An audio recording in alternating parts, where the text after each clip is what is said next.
ঠিকই ঝড়ের মতো হঠাৎ এসে আবার হঠাৎ বন্ধ হয়ে যেত। আমি তাহলে এখন আসি, সেটাই পরে আবার আসবো। আচ্ছা। Bye bye.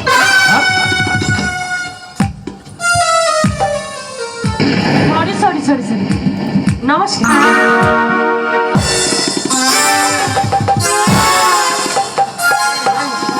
এরাই উঁচু সমাজের সভ্য শিক্ষিত মানুষ।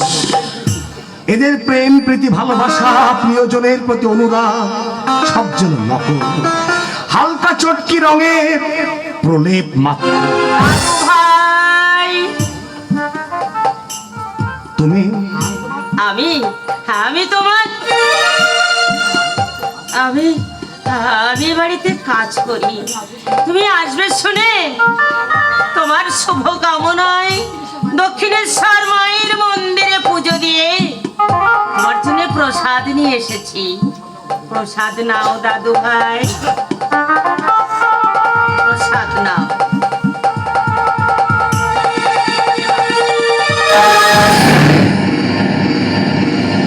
প্রসাদ ফেলে দিলেন কেন? এরা সব পাড়াগাঁয়ের ডাইনি, নানা রকম টুকটাক জানে।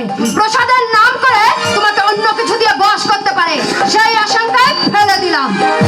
মায়ের প্রসাদ ফেলে দিয়ে ভালো করনি বৌদিমণি। ভালো মন্দ জিনিসটা তোমার থেকে আমি বেশি বুঝি।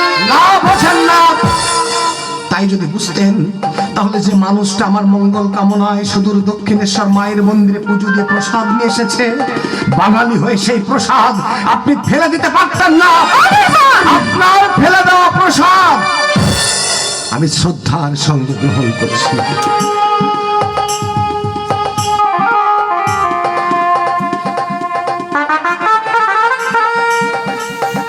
ছি ছি ছি ছি, একটা ঝিয়ারানা প্রসাদ তুমি মাটি থেকে তুলে মুখে দিলে। জি হলো, আমি বুঝেছি এই বাড়িতে আমার শুভাকাঙ্ক্ষী মঙ্গলাকাঙ্ক্ষী যদি কেউ থেকে থাকে সে আর কেউ নয়, সে ওই ঝি।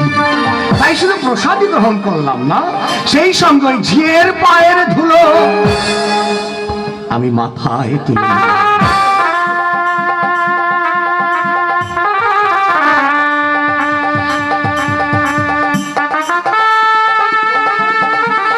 করুণাময় করুণায় সুখে স্বচ্ছন্দে দীর্ঘজীবী হয়ে বেঁচে থাকো।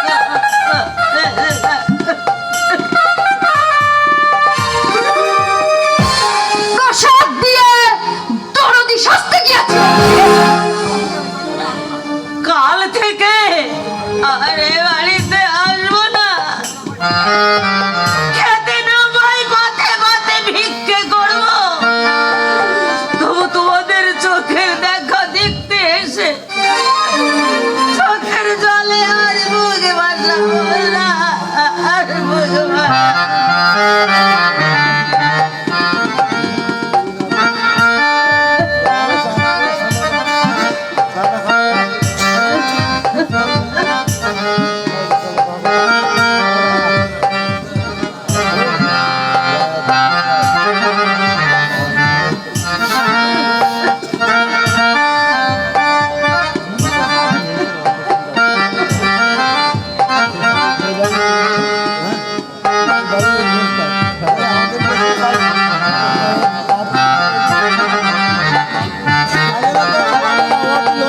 বাল বালের